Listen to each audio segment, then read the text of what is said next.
আমন্ত্ৰণ কৰিও না।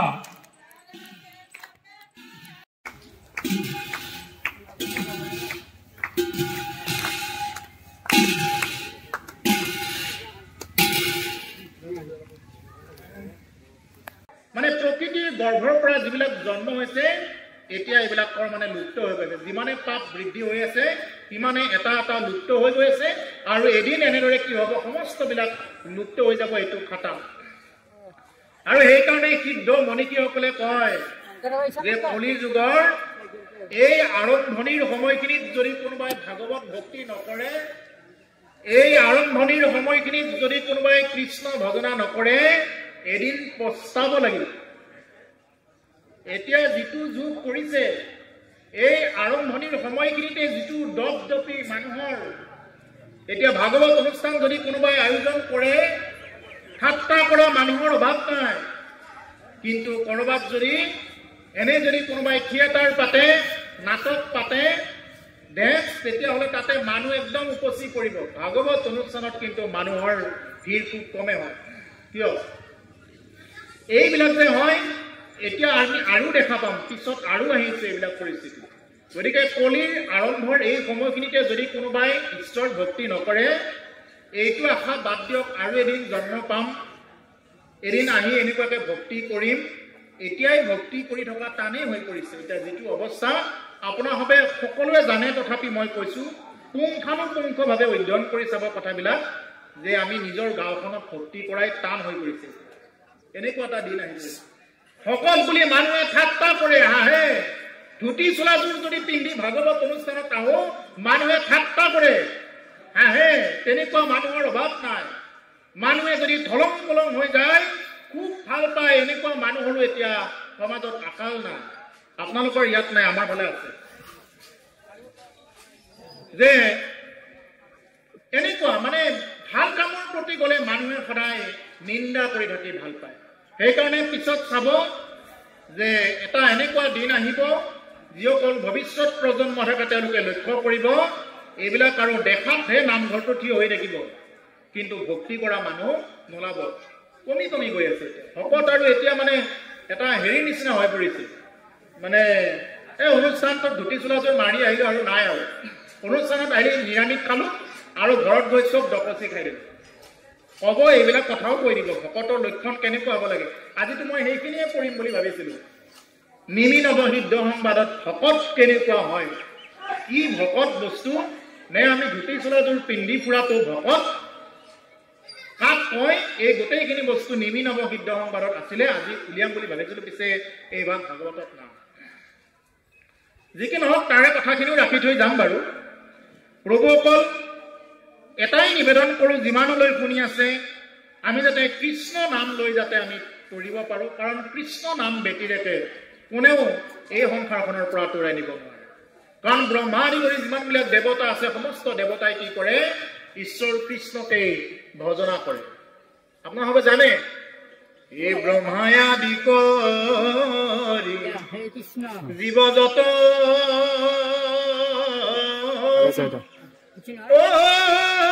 ৰাম ৰাম ৰাম ৰাম মায়া ভোজে মাজে স্বয়ং ঘুমতি যায়। মায়া ভোজে মাজত যিমানবিলাক আছে চব ঘুমতি যায়। তুমি চৈতন্য, তুমি কেৱল চৈতন্য, হে প্ৰভু ভগৱন্ত ঈশ্বৰ কৃষ্ণ। বাকী চব আমাৰ ইয়াৰ পৰা ভূ ভুৱ জন তপ মোহ সত্য লোকলৈ যিমানবিলাক দেৱতা আছে এই সমস্ত দেৱতা কি হৈ আছে, কালৰ অধীন। তেওঁলোকৰ মৃত্যু আছে। তেওঁলোকৰ যিদৰে জন্ম আছে তেওঁলোকৰ মৃত্যু আছে। আমাৰ মনুষ্যৰ যেনেদৰে জন্ম আছে মৃত্যু আছে, ঠিক তেনেকুৱাকে তেওঁলোকৰ হয়তো আয়ুসটো ইফাল সিফাল হ'ব পাৰে। অনেক আয়ুস তেওঁলোকে থাকে, এইটো সঁচা, কিন্তু তেওঁলোক মানে অমৰ নহয়। গতিকে সেইকাৰণে যে তেওঁলোকৰ ধ্বংস আছে, গতিকে একমাত্ৰ মানে স্থিৰ হৈ থকা একমাত্ৰ ঈশ্বৰ পুৰুষ ভগৱন্ত কৃষ্ণ, আৰু আমিও সেইকাৰণে সেইজন ভগৱন্ত পুৰুষৰ শ্ৰীচৰণত শৰণ ল'ব লাগে। আৰু তাকে এতিয়া দেৱহতী আয়ে সুধি আছে, জাতৰ হন্তে হুয়া ভয় লোকে পুণ্য আচৰ হেন কাল ঈশ্বৰৰ গতি। কালৰ কেনেকুৱা গতি, ঈশ্বৰৰ কি গতি, ঈশ্বৰ কি বস্তু হয়, এই গোটেইবিলাক কথা কৈ যাব। এই বুলি নিজৰ ল'ৰাটোক প্ৰশ্ন কৰিছে। কহিউক বিভাগীয়া যদি বাপ আছে দয়া, শুনি মই থাকোঁ সম্প্ৰতি। যে মোক ভাগে ভাগে কওক হে বাপ বুলি কৈছে। যদি বাপ আছে দয়া, মোক যদি দয়া কৰা হে বাপ, মই শুনি মই থাকোঁ সম্প্ৰতি, মই শুনি থাকিম এই কথাবিলাক। মোক যদি দয়া কৰে আপুনি কৈ যাওক। ভাগৱত এনেদৰে শুনিব লাগে।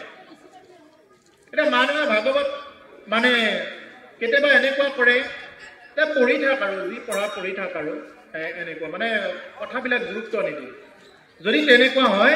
ভাগৱতৰ কথাই তেওঁলোকৰ জীৱনত ক্ৰিয়া নকৰে। এতিয়া এওঁ কি কৰিছে, মানে খুব আগ্ৰহী হৈ কৈছে যে হে বাপ, যদি মোৰ ওপৰত দয়া কৰা তেতিয়াহ'লে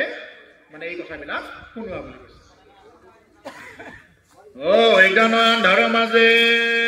শয়ন কৰিয়া আছে, শ্ৰান্ত হৈয়া জীৱ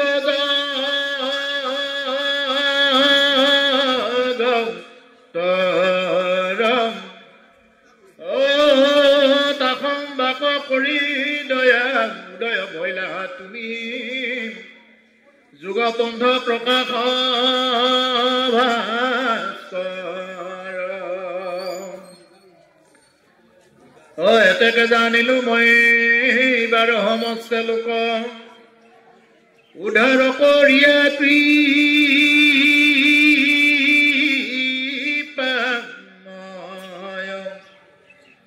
হৰি মোৰ মহাধন্য আছে অসংখ্যাত পুণ্য, হেন প্ৰভু ভৈলা নয়ৰা। হেন প্ৰভু ভৈলা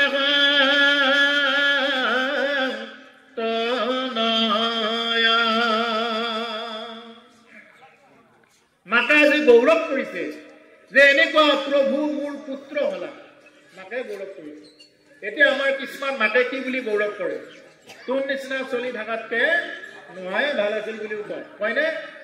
তোৰ নিচিনা চলি থকাত কৰি বাজি হৈ থকাবিলাকেই ভাল আছিল, হয়। এই যে আজি দেৱহতী আয়ে গৌৰৱ কৰিছে যে তুমি মোৰ পুত্ৰ হলা, মই ধন্য দেৱহতী আয়ে। আৰু এনেকুৱা পুত্ৰ পাবৰ কাৰণে কেনেকুৱা তপস্যা কৰিব লাগে, ভাগৱত শুনিলেহে এই কথাবিলাক ওলাব। যদি ভাগৱত একান্ত মনে শ্ৰৱণ কৰে। তাসম্বাক কৰি দয়া কলে, অজ্ঞান আন্ধাৰৰ মাজে শয়ন কৰিয়া আছে,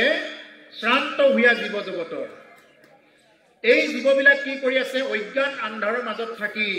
শয়ন কৰি আছে। ব্ৰহ্মা যেনেকুৱাকে শুই আছে, ঠিক তেনেকুৱাকে আমাৰো জীৱবিলাক তেনেকুৱাকে অজ্ঞান আন্ধাৰৰ মাজত থাকি ইয়াতে সদায় খাব লাগে, মানে বজাৰত যাব লাগে, এইবিলাকে কাম নেকি? অফিচত যাব লাগে, এইবিলাকে কাম নেকি? আৰু মানুহৰ জীৱনত কিছুমান এনেকুৱা মানুহ আছে যে ভাগৱত শুনিবৰ কাৰণে সময় নাই, টকা ঘটোতে ঘটোতে কি কৰিব এইবিলাক? কলৈ লৈ যাব? যোৱাৰ সময়ত এটা ফুটা কৰিও তেওঁ নিব নোৱাৰে। সেইকাৰণে প্ৰথমতে যেতিয়া মাকৰ গৰ্ভৰ পৰা ভূমিষ্ঠ হৈ সন্তানটো, এই যে যেতিয়া কৈছিলো নহয় ঈশ্বৰক দেখা পাই ঈশ্বৰক প্ৰাৰ্থনা কৰে, প্ৰভু তোমাকেই প্ৰাৰ্থনা কৰিম ভজনা কৰিম বুলি, জন্ম পোৱাৰ লগে লগে সেইকাৰণে শিশুটোৱে কান্দে, কাহা কাহা, ক'ত গ'ল ক'ত গ'ল। এই অলপ আগত যে মই দেখিছিলো, সেইকাৰণে এটা শিশু জন্ম পোৱাৰ লগে লগে তেনেদৰে কান্দে, ক'ত গ'ল কাহা কাহা কান্দে। আৰু মাকে সেইদিনা সঁচা কথাটোকে কয়, বোলে বাবা কি বুলি কয়, নাই নাই এই বুলি কয় মাকে। তাৰমানে মাকে সেইদিনা সঁচা কথাটোকে কয়, বোলে হে আই, যি লেংটা হৈ জন্ম পাইছা লেংটা হৈয়ে যাবা, এইবিলাক একো নাই। হে বাবা, তুমি যেনেকুৱাকে নাঙঠ হৈ জন্ম পাইছা তেনেকুৱাকৈ যাব লাগিব, ইয়াত একো নাই। সেইদিনা মাকে কিন্তু সঁচা কথাটোকেই কয়, নাই নাই বুলি কয়। তাৰ পিছতহে লাহে লাহে চব আছে আছে হৈ যায়। তাৰমানে মায়াৰ প্ৰভাৱত আহি, অজ্ঞান আন্ধাৰৰ মাজত আহি কি কৰি যায়, চববিলাক আছে আছে হৈ যায়। আৰু চবকে মানে মোৰ আৰু মই নহ'লে একো নহ'ব, মই আৰু মোৰ ঘৰ, মোৰ মাটি, মোৰ ল'ৰা, মোৰ ছোৱালী, বাপ বহুত আৰু কেৱল মোৰ মই বাপ। আৰু এই অহং ভাৱত থাকি থাকি কি হৈ যায়, মানুহে সংসাৰত ভ্ৰমণ কৰি ফুৰে। তাকে এতিয়া কৈছে যে অজ্ঞাত আন্ধাৰৰ মাজে শয়ন কৰিয়া আছে শ্ৰান্ত হোৱা জীৱ জগতৰ। গোটেই জীৱ জগতৰ জীৱবিলাক তেনেকুৱাকে কি হৈ আছে, অজ্ঞাত আৰু আন্ধাৰৰ মাজত থাকি তেনেকুৱাকে আছে। যি জীৱই পোহৰ পাইছে, যি মানুহে ভাগৱতমুখী এই কথাবিলাক পাইছে, সেই মানুহে কি পাইছে, এই পোহৰৰ ৰাস্তাটো এটা পাইছে। গতিকে কৈছে তাসম্বাক কৰি দে উদয় ভৈলাহা তুমি যুগপন্থ প্ৰকাশ ভাস্কৰ, মানে তুমি সূৰ্য উদয় হোৱাৰ দৰে কি হৈছা, তুমি মোৰ গৰ্ভত তুমি জাত হৈছা। এতেকে জানিলো মই ইবাৰ সমস্তে লোক উদ্ধাৰ কৰিয়া কৃপা মই। এইবাৰ মই নিশ্চয়কৈ গম পালো যে তুমি কি কৰিবা, সমস্ত লোককে কৃপা কৰি উদ্ধাৰ কৰিবা বুলি। যে তুমি সমস্ত লোককে কৃপা কৰি উদ্ধাৰ কৰিবা, এইটো মই নিশ্চয়কৈ গম পালো। কোনে কৈছে এই কথাখিনি? দেৱহূতিয়ে কৈছে। এইটো জানিব লাগিব দেই, কোনে কাক কেতিয়া কি কাৰণত কৈ আছে। এই যে আমাৰ ল'ৰা ছোৱালীবিলাকক দিয়ে নহয় পৰীক্ষাত প্ৰসংগ সংগতি দৰ্শাই ব্যাখ্যা কৰে, দিয়ে নহয়। মেট্ৰিক কেণ্ডিডেট বিলাকক দিব, যেনে খালে খলৰ লগত দৰিকাৰ টপালি বুলি দিব নহয়। মেট্ৰিক কেণ্ডিডেট বিলাকে বুজি পাব মই কোনটো কবিতাৰ পৰা কৈছো। তাতে দিব বোলে প্ৰসংগ সংগতি দৰ্শাই ব্যাখ্যা কৰা। ঠিক তেনেকুৱা এতিয়া ভাগৱত অনুষ্ঠানত আহিলো, আমি যদি প্ৰসংগ সংগতি বুজিয়ে নাপাওঁ কি হ'ব? বোলে বাপ এই যে আমাৰ 12 নম্বৰ বৰ্ষৰ যি নেকি ভাগৱত পাঠ হ'ল, এই ভাগৱত পাঠত এই যিটো অধ্যায় পঢ়িলে কোনখিনিৰ পৰা পঢ়ি আছে? বোলে বুজিয়ে নাপালো নহয়। এনে ভাল লাগিছিল কিন্তু বুজিয়ে নাপাওঁ, এতিয়া কোনখিনি বা পঢ়িলে? এইটো নহয়, এইটো নহয়। বোলে বাপ ভাগৱত পাঠ কেনে হ'ল? ভালে, দালিখনো ভালে, চব্জিখনো ভালে, ভালে হৈছে, বঢ়িয়া বনাইছে, ইমান ধুনীয়া বনাই বুলি ভাবাই নাছিল। কিন্তু ভাগৱত পাঠ তেওঁলোকৰ কাৰণে সেইখিনিত ভাল, কিন্তু প্ৰকৃত ভকতসকলৰ কাৰণে ভাগৱত পাঠ ক'ত ভাল? বোলে ব্যাখ্যাকাৰে আহি কিখিনি কথা কৈ থৈ গ'ল আৰু মই কোনখিনি কথা শুনিলো বা ল'ব পাৰিলো। এইহে প্ৰসাদ। আমিতো ভাতটো অনেক খাই থাকিব পাৰো, চাহটো অনেক খাওঁ, কিন্তু ভাগৱতৰ কথাবিলাক আমি বাৰ বাৰ পাই নাথাকিম। সেইকাৰণে প্ৰভুসকল এই কথাখিনি কপিল প্ৰভু বা কপিল ঈশ্বৰক কি কৰি আছে, তেওঁৰ মাতৃ দেৱহূতিয়ে এই কথাখিনি কৈ আছে। অৰ্থাৎ কপিল দেৱহূতি সংবাদৰ ভক্তি যুগৰ কথাখিনি আমি পঢ়ি আছো, 3য় স্কন্ধ। এই বস্তুখিনি মনত ৰাখিব। এৰা মৈতে অৱলন্ত মাতৃৰ সুন্দৰ বাণী শুনি প্ৰভু কপিল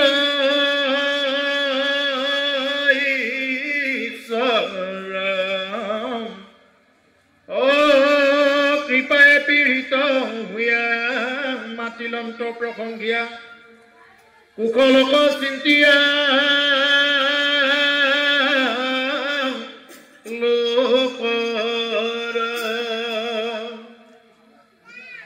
ভগৱন্ত নিগদতী ধন্য ধন্য মহামতী মনোৰনন্দিনী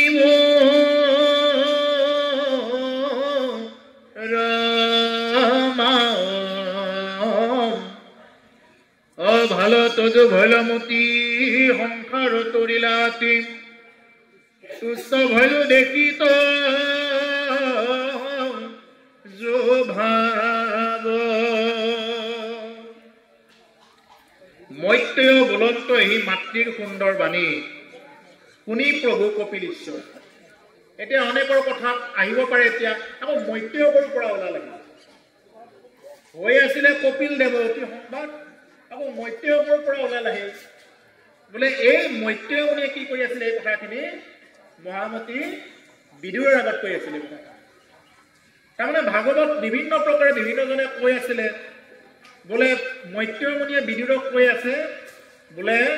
কি কপিল প্ৰভুৱে এতিয়া দেৱহূতি মাতৃক এনেদৰে কব। এইখিনি কথা কোনে কৈছে? মৈত্ৰেয় মুনিয়ে কৈছে। আকৌ এই কপিল ঈশ্বৰে দেৱহূতি আই কোৱাৰ চলেৰে আকৌ কথাখিনি কব যে এই কথাখিনি আকৌ এই যে ৰজা পৰীক্ষিতক মহামুনীন্দ্ৰ মহন্ত সুখদেৱে কৈ আছে। আকৌ কেতিয়াবা থাকি থাকি শুনা পাব যে সুতে সৌনক আদি কৰি ঋষিসকলক নৈমিষাৰণ্যত কৈ আছে। অৰ্থাৎ এই ভাগৱত বিভিন্নজনে বিভিন্ন কৈ আছে, এই কথাখিনিকে একো একোটা সংবাদ হিচাপত যায়। সংবাদ এতিয়া কৈছে যে কৃপায়ে পীড়িত হোৱা মাতিলন্ত প্ৰশংসা কুশলক চিন্তিয়া লোকৰ। এইবাৰ কপিল ঈশ্বৰে লাহাকৈ মাত লগাইছিল, ভগৱন্ত নিগদতি ধন্য ধন্য মহামতী মনুৰ নন্দিনী মূৰ মাহ। ভগৱন্তই এই কথাখিনি এতিয়া কৈছে ন, মহামতী মনুৰ নন্দিনী মূৰ মাহ। তেওঁ কৈছে যে ধন্য ধন্য মহামতী, তোমাৰ মতিটো বহুত ধন্য, বহুত ভাল তোমাৰ মতি। অৰ্থাৎ যাৰ মতি যিটো থাকে তেওঁ সেইটোহে প্ৰশ্ন কৰিব। প্ৰশ্ন কৰাজনে কেনেকুৱা কৰিব? যাৰ মতি যিটো তেনেকুৱা প্ৰশ্ন কৰোঁতেই গম পায় তেওঁ কিমান পানী মাছ, প্ৰশ্ন কৰোঁতেই গম পায় তেওঁ কিমান জ্ঞানী। এইটো প্ৰশ্ন কৰাৰ লগে লগে এই কথাখিনি এজন ব্যাখ্যাটোৱে গমেই পাই যায় যে তেওঁ কি কাৰণত কৰিছে। সেইকাৰণে এতিয়া কৈছে, এই কথাখিনি জানি কৈছে যে ভগৱন্ত নিগদতি ধন্য ধন্য মহামতী মনুৰ নন্দিনী মূৰ মাৱ। হে মোৰ আই,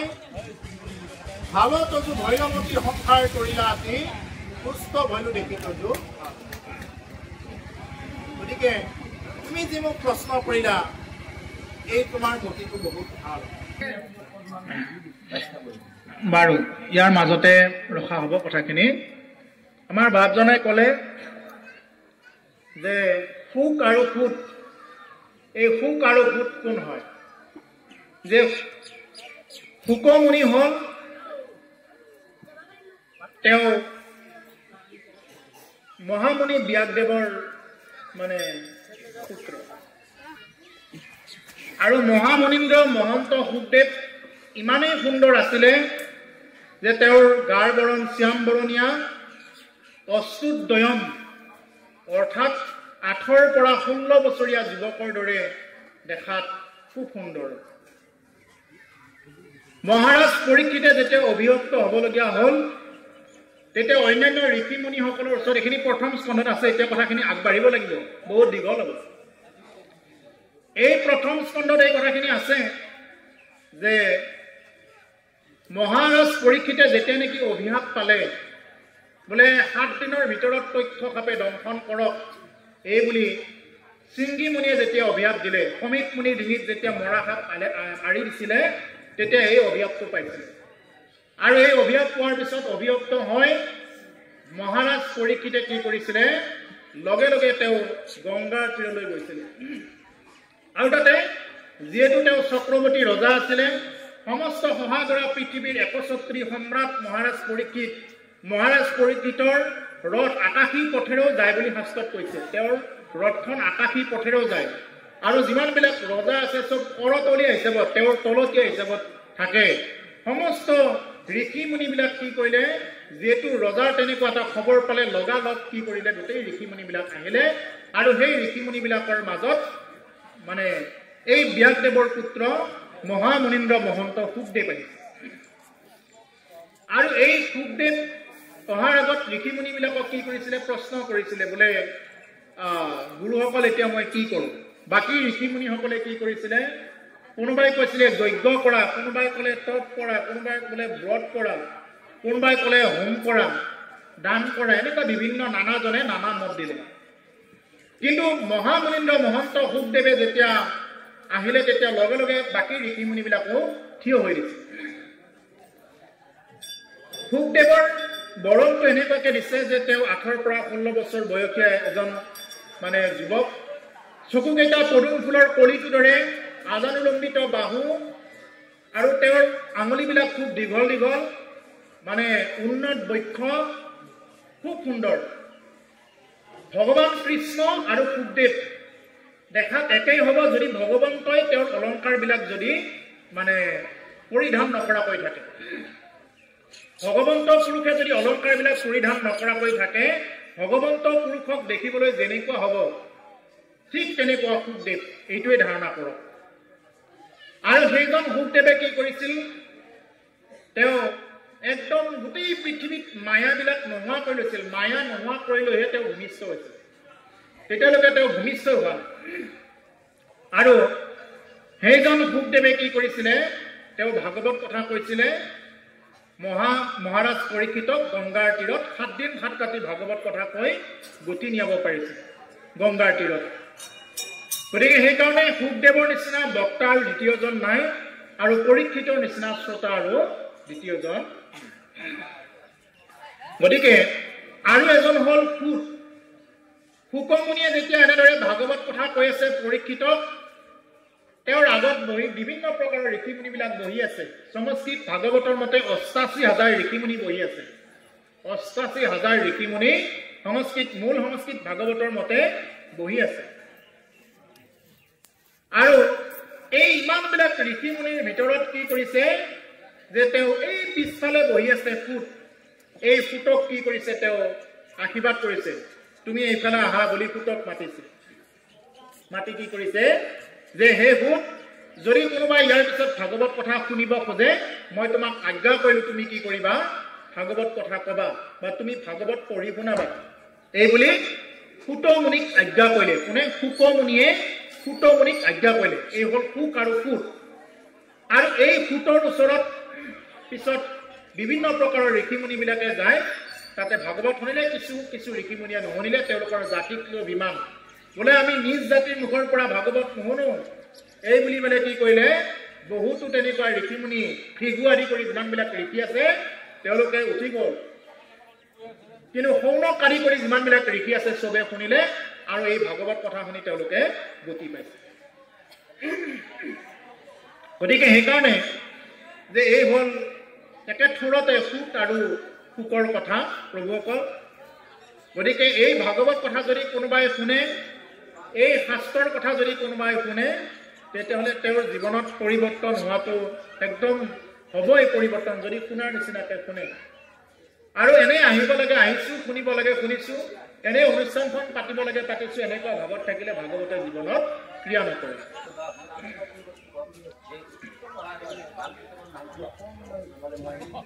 শুকমুনিৰ মাক দেউতাকৰ নাম উল্লেখ পোৱা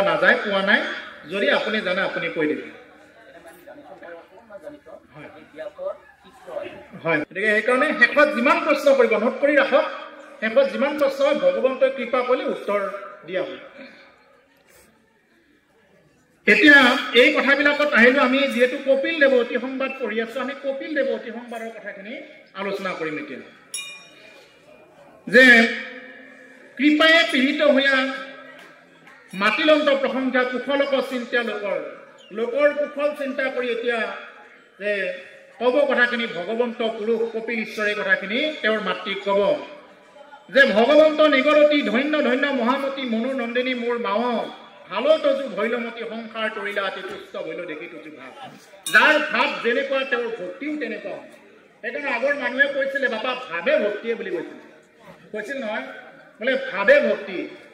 আৰু শাস্ত্ৰই এই কথাটোকে কয় ভাৱেন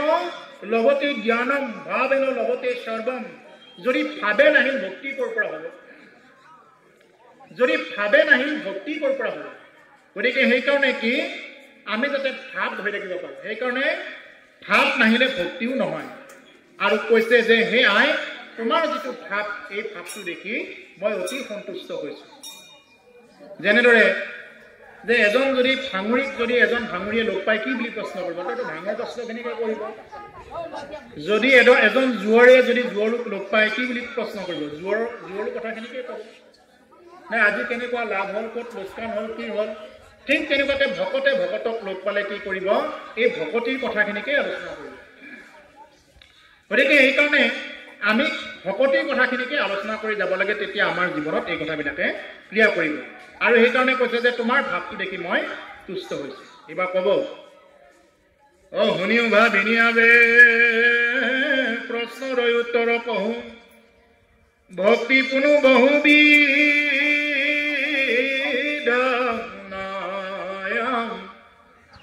কিন্তু পুৰুষৰ ফল সংকল্পৰ অনুসাৰে ভক্তি নানা মতে ভেদ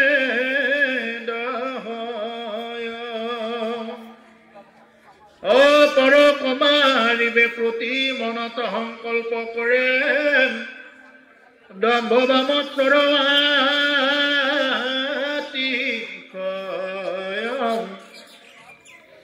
এইমতে ভক্তিমূত কৰিলে তামস হয় ক্ৰোধ ভেদ তিনিতে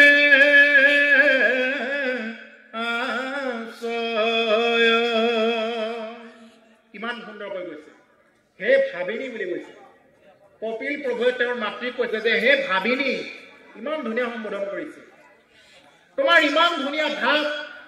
ইমান ধুনীয়া ভাৱেৰে তুমি মোক প্ৰশ্ন কৰিছা প্ৰশ্নৰ উত্তৰ কহো ভক্তি কোনো বহুবিধ নহয় আমাৰ যে মানুহবিলাকে ভক্তিটো বহুত বুলি ভাবি থাকে ভক্তিটো আচলতে কি বস্তু বোলে মই ধুতি চোলাযোৰ পিন্ধাই ভক্তি নেকি বোলে মই ৰাতিপুৱা উঠি গাটো ধোৱাটোৱে ভক্তি নেকি বোলে চাকিবোৰ দিয়াটোৱে ভক্তি নেকি প্ৰশ্ন আছে এইকাৰণে কৈছে যে ভক্তি যিমানবিলাক আমি দেখা পাইছো পন্থ এনেকুৱা ভক্তি বহুত বিধ নহয় ভক্তি এবিধেই কিন্তু পুৰুষৰ ফল সংকল্প অনুসাৰে ভক্তি নানামতে ভেদ হয় সংকল্প অনুসাৰে কি হৈ যায় ভক্তিৰ ভেদবিলাক মানে ৰাস্তাবিলাক বিভিন্ন প্ৰকাৰে হৈ যায় বিভিন্ন প্ৰকাৰে আহি যায় পৰক মাৰিবে প্ৰতি মনত সংকল্প কৰে দম্ভ বা মৎসৰাতি হয় পৰক মাৰি ভক্তি কৰাৰ কাৰণে কোনোবাই ভক্তি কৰাৰ চেষ্টা কৰে আচল কথাটো হ'ল এতিয়া কোনোবা এটা জীৱক কাটি জয় জগতম্বা বুলি পেলাই এটা জীৱ এটা কাটিছা তুমি যিটো ছাগলীয়ে কল কল কৰিয়ে তোমাৰ ওচৰত আহে এই ছাগলীটোৰ গলটো কাটি তুমি কি বাঞ্ছা কৰিছা স্বৰ্গ জীৱ বলি দি যদি কোনোবাই স্বৰ্গ পায় ইয়াতকৈ আৰু কি বেয়া কাম কৰি নৰক পায় বুলি প্ৰশ্ন কৰিছে মহাপুৰুষ গুৰুজনাই মাধৱ পুৰুষক প্ৰশ্ন কৰিছে হে মাধৱ তুমি উত্তৰ দিয়া যদি জীৱ গল কাটি যদি কোনোবাই স্বৰ্গ পায় ইয়াতকৈ কি নিকৃষ্ট কাম কৰি আৰু মানুহে নৰক পাব যি ছাগলীটোক তুমি কল কল বুলি মাতাৰ লগে লগে তোমাৰ ওচৰত আহিছে আৰু সেই ছাগলীটোক তুমি কাটি দিছা কিয় কাটিছা এইটোতো ভক্তি নহয় আমাৰ সনাতন ধৰ্মত 5টা মাৰ্গ আছে এইটো কওঁ শাক্ত শৈৱ গাণপত্য সৌৰ শৈৱ বৈষ্ণৱ এই 5টা মাৰ্গ আছে প্ৰত্যেকটো মাৰ্গক শ্ৰদ্ধা কৰো শ্ৰদ্ধা কৰিব লাগে কোনো কাকো নিন্দা কৰিব নালাগে এইটো সঁচা কথা কিন্তু যদি আমাৰ সনাতন ধৰ্মৰ বাহিৰত যদি কথাবিলাক হৈ থাকে তেতিয়াহ'লে এইবিলাক কথাই আলোচনা কৰা যায় যিসকলে দেৱীক যিসকলে মানে সন্তুষ্ট কৰিবৰ কাৰণে যায় যিগৰাকী দেৱীক কোৱা হয় যা দেৱী সৰ্বভূতেষু মাতৃৰূপেণ সংস্থিতা নমস্তেশ্য নমো নমঃ যিগৰাকী দেৱী সমস্ত জগতৰ জননী বুলি কোৱা হয় যি দেৱীৰ নামে হ'ল বৈষ্ণৱী আই ভগৱতী কি বুলি কয় বৈষ্ণদেৱী বুলি কোৱা বৈষ্ণদেৱী মন্দিৰ আছে ভাৰতত তেওঁ নিজেই বৈষ্ণৱী তেওঁ নিজেই বিষ্ণুক উপাসনা কৰে আৰু মানুহে কিয় বিষ্ণুক উপাসনা নকৰে শিৱ দেৱাদিদেৱ মহাদেৱ শিৱই কাৰ উপাসনা কৰে তেওঁ অনবৰত ৰাম নাম জপ কৰে সেইকাৰণে শিৱৰ আন এটা নাম হ'ল ৰামেশ্বৰ এতিয়া শিৱৰ আগত ভাং দিয়ে ভূতা দিয়ে এইটো জানো উচিত দেৱাদিদেৱ মহাদেৱ শিৱক আমি তেনেকুৱা ভাঙুৰা বুলি আমি নাভাবোঁ এতিয়া কিছুমানে যে গান উলিয়াই দিছে বোলে কিবা বম বম ভোলা বম এইবিলাক কি কথা এইবিলাক শিৱৰ গান ইমান ধুনীয়া আছে কিছুমান ভাল ভাল গান আছে সেইবিলাক শুনাব লাগে এতিয়া যে গাঞ্জা খাই মুক্ত হোৱা পগলা হ'ল শিৱ এনেকুৱা যে গানবিলাক আছে তেনেকুৱা নহয় দেৱাদিদেৱ মহাদেৱ শিৱ হ'ল ঈশ্বৰৰ প্ৰথমজন বৈষ্ণৱে কেতিয়াও তেনেকুৱা মানে এই ভাং ভূটাত ব্যস্ত নাথাকে মহাদেৱ শিৱই কেতিয়া বিষ খাইছিল জানে যেতিয়া দেৱতা আৰু অসুৰে সাগৰ মন্থন কৰিছিলে দেৱতা আৰু অসুৰে সাগৰ মন্থন কৰোঁতে বাসুকী নাগৰ মুখৰ পৰা হলাহল বিষ ওলাইছিলে এই বিষে কি কৰিছিলে গোটেই সৃষ্টিত হাহাকাৰ লগাই দিছিলে তেতিয়া এজনো অহা নাছিলে দেৱতা তেতিয়া স্বয়ং দেৱাদিদেৱ মহাদেৱ শিৱই আহি সেই মানে বিষখিনি পান কৰিছিলে পান কৰি তেওঁৰ এই কণ্ঠৰ মাজত ৰাখিছিলে এইখিনিতে ভিতৰতো যাব দিয়া নাছিলে যাৰ কাৰণে তেওঁ নাম পালে নীলকণ্ঠ শিৱ তত্ত্বটো কি এতিয়া কৈ আছো পূৰ্বৰ যেনেকুৱাকে সংসাৰৰ এই কষ্টবিলাক ময়ে দৰকাৰ হ'লে কষ্ট পাওঁ কিন্তু সংসাৰখন দুখত থাকক এই বুলি দেৱাদিদেৱ মহাদেৱ শিৱই কি কৰিলে বিষখিনি পান কৰিলে ঠিক তেনেকুৱা আমাৰ এজন দেউতাকে আমাৰ ল'ৰাটো আমাৰ ছোৱালীটো আমাৰ মাইনাই কি কৰক পঢ়ক দে ময়ে দৰকাৰ হ'লে চিঙা চেণ্ডেল পিন্ধি থাকোঁ ময়ে দৰকাৰ হ'লে এটা চুৱেটাৰ নিপিন্ধোৱেই ঠাণ্ডাটো মোৰ ছোৱালীগৰাকী বা মোৰ ল'ৰাজনে ভালকৈ পিন্ধক এই বুলি তেওঁ দিন ৰাতি যে বজাৰ কৰি বোলে ঘৰৰ সমস্ত দুখ যন্ত্ৰণা মই হজম কৰিম পৰিয়ালটো ভালে থাকক এই বুলি যিগৰাকী পিতৃয়ে দিন ৰাতি হাজিৰা কৰি বা কিবা কৰি অফিচত যাই দি আছে এই হ'ল শিৱ তত্ত্ব যেনেদৰে দেৱাদিদেৱ মহাদেৱ শিৱই বিষখিনি হজম কৰিছে জগতৰ অমৃতময় হওক বিষখিনি তেওঁ হজম কৰিছে যিগৰাকী মাতৃয়ে এই গৰমতো একদম ৰ'দত কি কৰি থাকে তেওঁ ভাত ৰান্ধি থাকে এই ঠাণ্ডাটো ৰাতিপুৱাই উঠি গা পা ধুই ভাত বনাই পৰিয়ালক খুৱাই পৰিয়ালৰ সুখত ৰখাৰ কাৰণত এইটো হ'ল শিৱ তত্ত্ব তাৰমানে ঘৰখন সুখত থাকক দৰকাৰ হ'লে ময়েই দুখ ভুগি থাকোঁ কিন্তু ঘৰখন সুখত থাকক এই হ'ল শিৱ তত্ত্ব এতিয়া আমাৰ কেইটামান মানে শিৱৰাত্ৰি বুলি ক'বহে লাগে গাত আৰু তত নাই গাত তত নাই শিৱৰাত্ৰি বস্তু এনেকুৱা নহয় আমি সেইবিলাকৰ কথাহে কওঁ শিৱ হ'ল ঈশ্বৰৰ প্ৰথমজন বৈষ্ণৱ যিদিনাখন শিৱই আপোনাৰ ওপৰত সঁচাকৈ সন্তুষ্ট হ'ব সেইদিনা আপুনি বৈষ্ণৱ হ'ব পাৰিব দেৱাদিদেৱ শিৱ নিজেই বৈষ্ণৱ নিজেই ৰামেশ্বৰম নিজেই ৰাম নাম জপ কৰে সেইকাৰণে সেইজন দেৱাদিদেৱ মহাদেৱ শিৱই আপোনাৰ ওপৰত যিদিনা সন্তুষ্ট হ'ব সেইদিনা আপুনি বৈষ্ণৱ হ'ব পাৰিব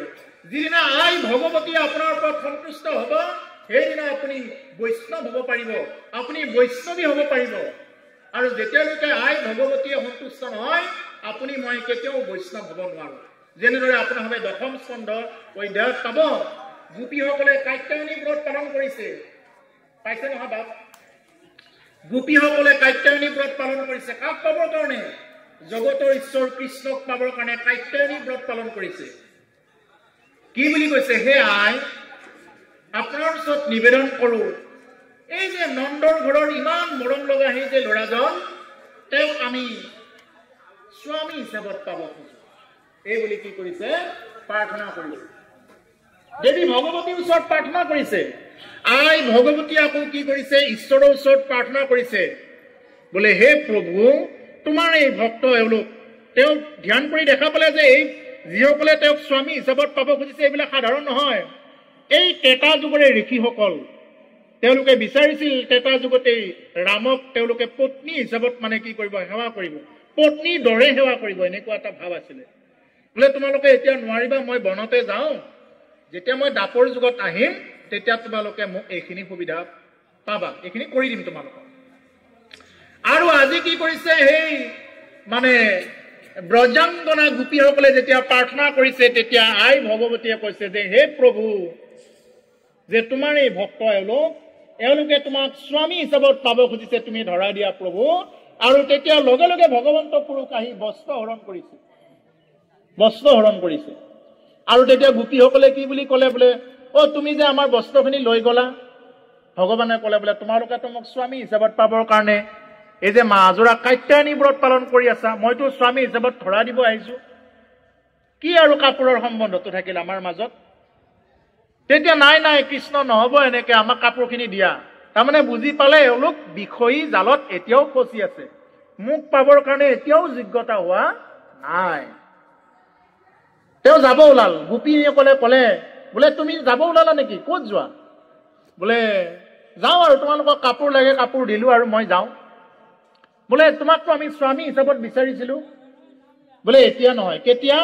যিদিনা মই বংশীত ধ্বনি কৰিম সেইদিনা তোমালোক আহিবা আৰু প্ৰভুসকল এই বংশীত ধ্বনি কৰিছে সেইদিনা আৰু ভগৱন্ত কৃষ্ণই যেতিয়া বংশীত ধ্বনি কৰিছে শৰৎকালৰ পূৰ্ণিমাৰ নিশা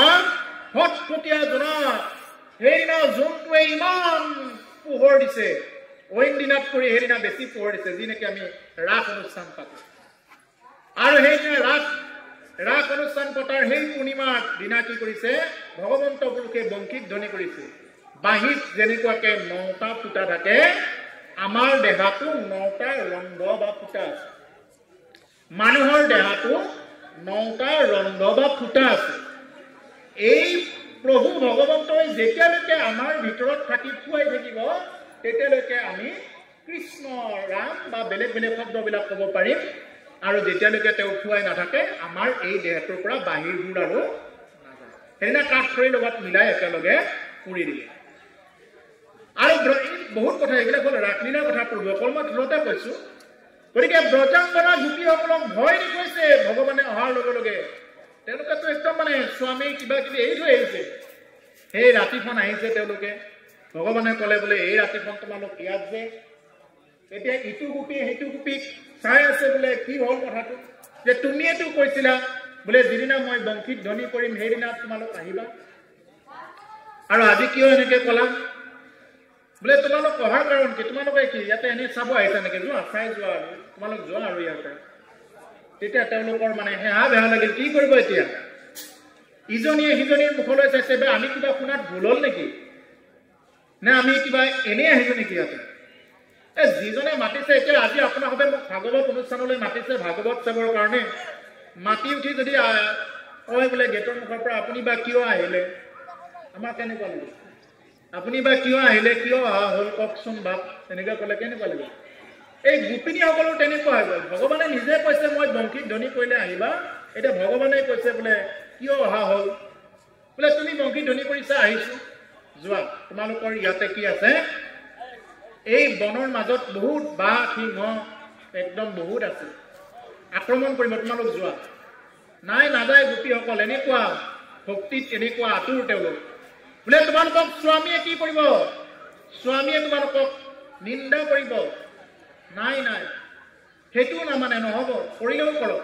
বোলে মানুহবিলাকে আলোচনা কৰিব পৰক্ৰিয়া কৰা বুলি আলোচনা কৰিব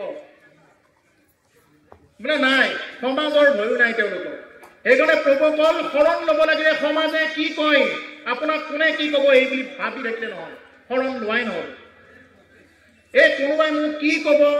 অমুকে ল'লেহে মই ল'ম অমুকে নল'লে মই শৰণ ল'ব নোৱাৰিম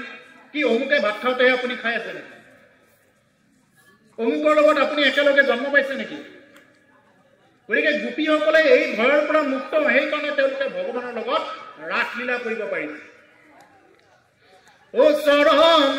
চলাই নুপুৰ বজাই মধুৰ মধুৰ হাসে প্ৰাণী গোপাল গোৱালি পাৰাতে নাচে প্ৰাণী গোপাল গোৱালি পাৰাতে নাচে ভগৱানে চৰণ চলাইছে আৰু গোপীসকলে সেই চৰণৰ চেৱে নাচিছে আৰু এই ৰাসলীলা চাবৰ কাৰণে স্বয়ং দেৱাদিদেৱ মহাদেৱ শিৱ সেইদিনা গোপী হৈ আহিছে সেইকাৰণে কি তেওঁক গোপেশ্বৰ মহাদেৱ বুলি পেলাই এটা ঠাই আছে বৃন্দাবনত গোপেশ্বৰ মহাদেৱ বুলি ঠাই এতিয়াও আছে তেওঁ গোপী ৰূপ ধাৰণ কৰিছে কিয় ৰাসলীলা চাবৰ কাৰণে আহিছে বোলে আজি ভগৱানে ৰাসলীলা কৰিছে ময়ো যাওঁ এইফালে বলৰাম আহিলে বোলে ময়ো কৃষ্ণ হৈ যাওঁ ময়ো ৰাসলীলাত ভাগ লওঁ আৰু আহি দেখা পালে যত গোপী তত কৃষ্ণ চব বুকিং হৈ আছে যিমানবিলাক গোপী আছে সিমান কেইজনী গোপীৰ লগত সিমান কেইজন কৃষ্ণ হৈ আছে এতিয়া বলৰামৰ উপায় নোহোৱা হ'ল অন্তৰদৃষ্টিৰে শিৱও দেখা পালে বোলে এই বলৰামে কৃষ্ণ হৈ আহিছে এওঁৰ লগতে নাচাটো ভাল হ'ব এই বুলি বলৰামো সেইদিনা কি কৰিলে এই শিৱৰ লগতে সেইদিনা তেওঁলোকে দুয়োজনে মিলি ৰাসক ক্ৰিয়া কৰিলে কিন্তু বলৰামে কৃষ্ণৰ অভিনয় দিব পৰা নাই ভালদৰে কিয় কাৰণ ভগৱান কৃষ্ণ যিদৰে বেকা হৈ থাকে ত্ৰিভংগ ললিত হাত তিনিটা ভাজ আছে তেওঁৰ দেহত তেওঁৰ এনেকৈ এটা ভাজ আছে আকৌ কঁকালটোৰখিনিও অকণমান বেকা কৰি থাকে আৰু ভৰিখিনিও এনেকৈ বেকা কৰি থাকে ভাজ আছে সেইকাৰণে তেওঁক মানে বাংকে বিহাৰী বুলি কয় বাকী জেগাত মানে বেকা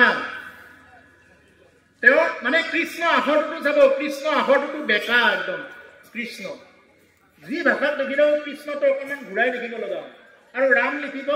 খুব সুন্দৰ একদম ৰামে সেইকাৰণে চিধা হৈ থাকে ফটোখনতো চাবচোন ৰামৰ খুব ধুনীয়াকৈ চিধা হৈ থাকে পুৰা ষ্টেট ৰাম আখৰটো খুব ধুনীয়া অসমীয়াত লিখিলেও হিন্দীত লিখিলেও মানে খুব সৰল আৰু লিখাটো কৃষ্ণ লিখিব লাগিলে কিন্তু হিন্দীতে লিখক কিবাতে লিখক অলপ বেকা বেকি লিখিব লাগে তেওঁ বেকাই হয় গতিকে সেইকাৰণে হ'ল ৰাম কৃষ্ণ বলৰাম আৰু মহাদেৱ শিৱই মিলি কি কৰিলে তেওঁলোকে ৰাসলীলা কৰিলে আৰু এই ৰাসলীলা সেইদিনা কি কৰিছে মানে ইমান সুন্দৰ নৃত্য কৰিছে এই হ'ল ৰাসলীলা গতিকে সেই ৰাসেই এতিয়া ভক্তিৰ ৰসত আকাৰ দিছে এই আকাৰ দিয়া বস্তুৱেই হ'ল ৰাস এতিয়া আমাৰ ৰাসবিলাক কেনেকুৱা আমি বোলে নলবাৰীত ৰাস চাবৰ কাৰণে যাওঁ কি আছে তাতে হিট এতিয়া মানুহবিলাকে হিট মাৰিবৰ কাৰণে ৰাস চাব যায় বোলে তাতে মীনা বজাৰত উঠিম বুট ভাজা খাম কিছুমানেতো শামুক খাবৰ কাৰণেও যায় ৰাস তাতে খাব পাম নাচিব পাম তাতে খাই লৈ বাগৰি ফুৰিব পাৰিম ৰাস কি এনেকুৱা নেকি সেইকাৰণে যে ভ্ৰষ্ট হৈ যায় আহিছে বস্তুবিলাক তেনেকুৱাৰ কাৰণে ৰাস তেনেকুৱা নহয় ৰাসৰ কথা সম্পৰ্কে প্ৰশ্ন উঠাইছিলে ৰাজা ৰামমোহন ৰায় বুলি এজনে প্ৰশ্ন উঠাইছিলে বোলে এই ৰাসত আৰু এইবিলাক আৰু নৃত্য কৰাৰ কথাবিলাক কিয় দিব লগা হ'ল আৰু এইবিলাক দিয়াৰ কথা নাছিল স্বামী বিবেকানন্দই তেতিয়া কৈছে উত্তৰটো দিছে ৰাজা ৰামমোহন ৰায় যে যিনি ভাগৱতে ৰাজ পঞ্চুদ্ধাৰ কথা জানে না তাৰা কিচ্ছুই জানে না বলে কৈছে স্বামী বিবেকানন্দ কৈছে যাৰা ভাগৱতে ৰাজ পঞ্চুদ্ধাৰ কথা জানে না তাৰা ভাগৱতৰ কিচ্ছুই জানে না ভাগৱতৰ একোই নাজানে যিয়ে নেকি ৰাজ পঞ্চুদ্ধাৰ কথা নাজানে ৰাসক যদি কোনোবাই নৃত্য বুলি ভাবি থাকে বা মিনা বজাৰ বুলি ভাবি থাকে তেতিয়াহ'লে নহয় গতিকে এই ৰাগৰ হৰি নামৰ ৰস যিকি নহওক প্ৰভুসকল ইয়াৰ পৰা আহিলো কথাখিনি যে যিদিনা আপোনাৰ ওপৰত সেই শিৱ বা এই যিমানবিলাক দেৱ দেৱতা দেৱী ভজনা কৰি আছে কোনোবাই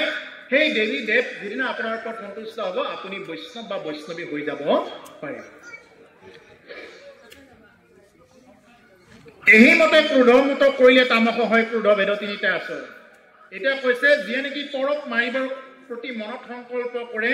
এইবিলাক দম্ভ বা মৎস্যহাতি হয় কাক দম্ভ দেখুৱাইছে ছাগলীটোৰ ওপৰত দম্ভ দেখুৱাইছে এইবুলি কৈছে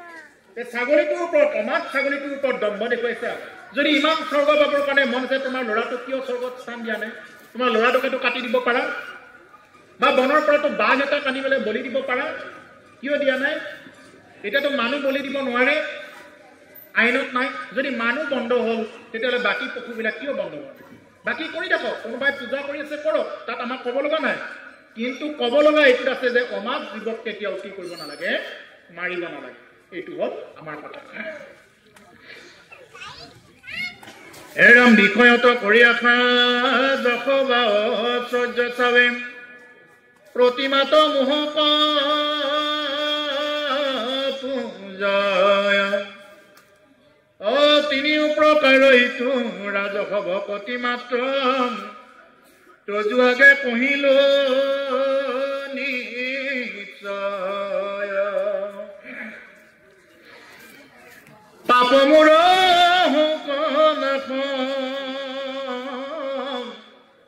ভগৱন্ত হোক প্ৰীতি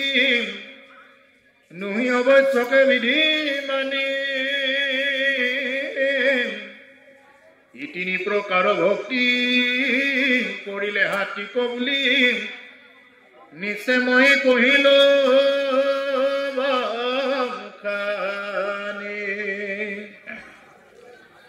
আৰু একচামে ভকতি কেনেকে কৰে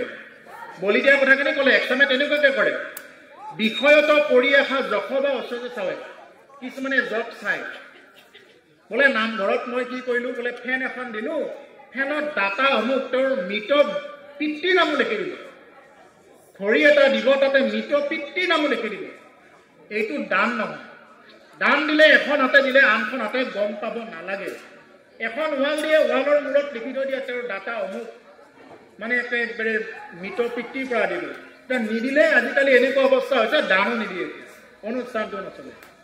কিন্তু তেওঁলোকক কওঁ ভালৰ কাৰণে যে দান দিলে আমি এখন হাতে দিলে আনখন হাতেৰে গম পাব নালাগে অৰ্থাৎ আমি প্ৰচাৰ যিমানে নহয় সিমানে ভাল কাৰণ ভগৱন্ত পুৰুষক দান দিবৰ কাৰণে আমাৰ হাতত ইমান একো নাই ও কি দি বুজা দব ৰায় হে গোবিন্দ কি দি মাধৱৰা ব্ৰহ্মাণ্ডৰ ভিতৰে যত বস্তু আছে হবেও তোমাক পাই হে যাদৱ কি দিব মাধৱৰা যাদৱ কি দিব মাধৱৰা হে যাদৱ হে মাধৱ তোমাক মই কি দিম এই ব্ৰহ্মাণ্ডৰ ভিতৰত যিমান বস্তু আছে হ'ব দেখোন তোমাকে পায় এইবুলি ভজনা কৰিব লাগে আজি আপোনাৰহঁতে এই ভাগৱত অনুষ্ঠান পাতোতে যি নেকি ইয়াতে তামোল পাণৰ পৰা ফল ফুলৰ পৰা অৰিহণাৰ পৰা যিমান যি বস্তু ইয়াতে আগবঢ়াইছে এই সমস্ত বস্তু আগবঢ়াওঁতে নামঘৰীয়াই কি বুলি প্ৰাৰ্থনা কৰিব লাগিব নামঘৰীয়াই এইটো প্ৰাৰ্থনা কৰিবই লাগিব বোলে হে প্ৰভু তোমাৰ ভঁৰালৰে বস্তু তোমাৰ ভঁৰালতে অৰ্পণ কৰা হৈছে আমাৰ নিজৰ ভঁৰালৰ নহয় ৰাইজে যে নামঘৰীয়াক দায়িত্বটো দিলে দায়িত্ব ভাগ দিয়াৰ লগে লগে ৰাইজৰ আৰু দুখ নাই আৰু যেতিয়া নামঘৰীয়াৰ ওপৰত আহি যায় এতিয়া সেইজন নামঘৰীয়াই একদম মানে নিবেদন কৰিবলৈ প্ৰভু গোটেই ৰাইজৰ হৈ ময়ে আহিছোঁ প্ৰভু তোমাৰ ভঁৰালৰে বস্তু তোমাৰ ভঁৰালতে অৰ্পণ কৰা হৈছে যিকোনো বস্তু এতিয়া আমি যে এই যে পাঠ ভাগ চাই আছোঁ ইয়াতে আমিও শেষত এই আশাৰে কৈ থৈ যাওঁ বোলে প্ৰভু তোমাৰ এই ভঁৰালৰ কথা তোমাৰ ভঁৰালতে অৰ্পণ কৰা হৈছে আমাৰ নিজৰ নহয় এইবিলাক কথা যিমান কথা ইয়াতে আলোচনা হৈ আছে যিমান যি ওলাই আছে এইবিলাক আমাৰ নিজৰ বোলা বস্তু আমাৰ অকণমানো নাই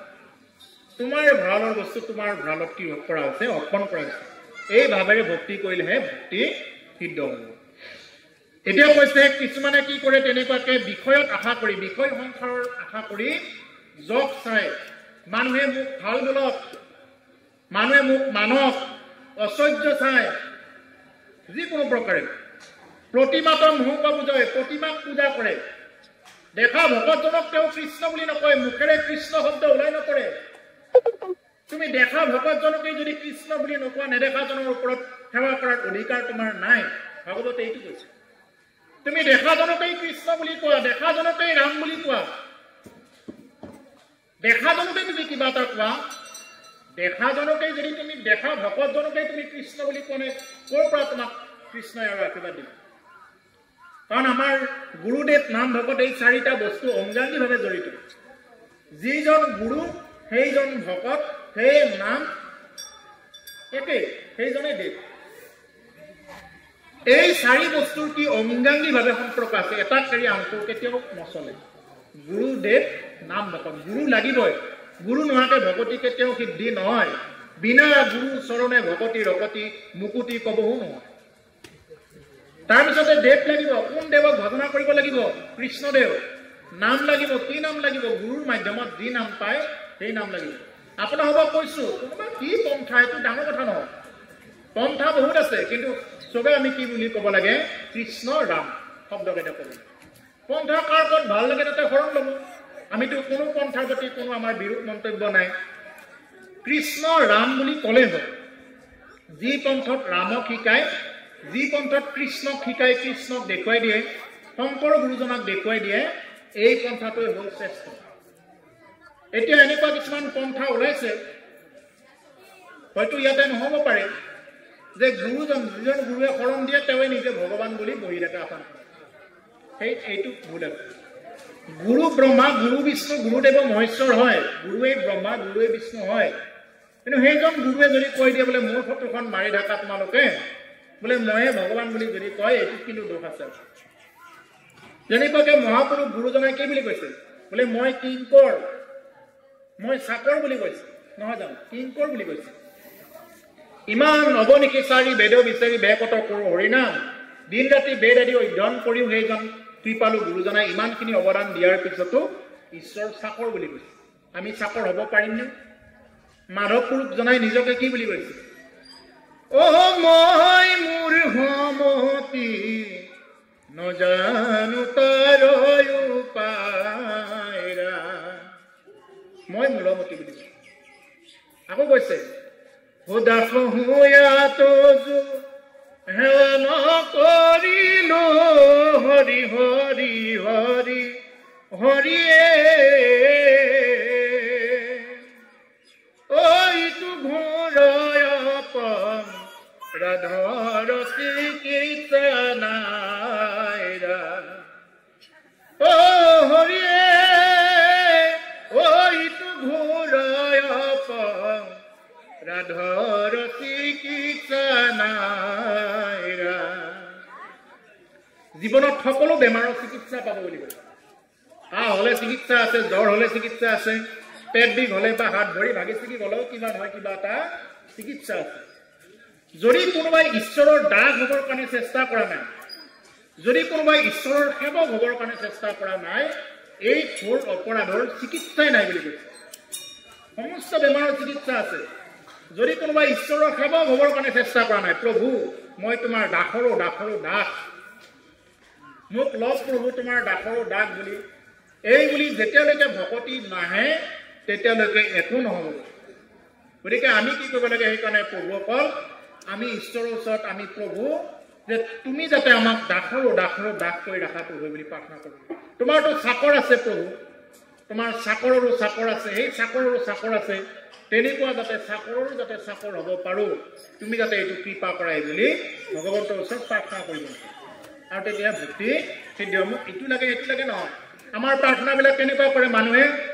নাইটোৰ ঘৰতে ধৰি থাকে বোলে এইটো নাই সেইটো নাই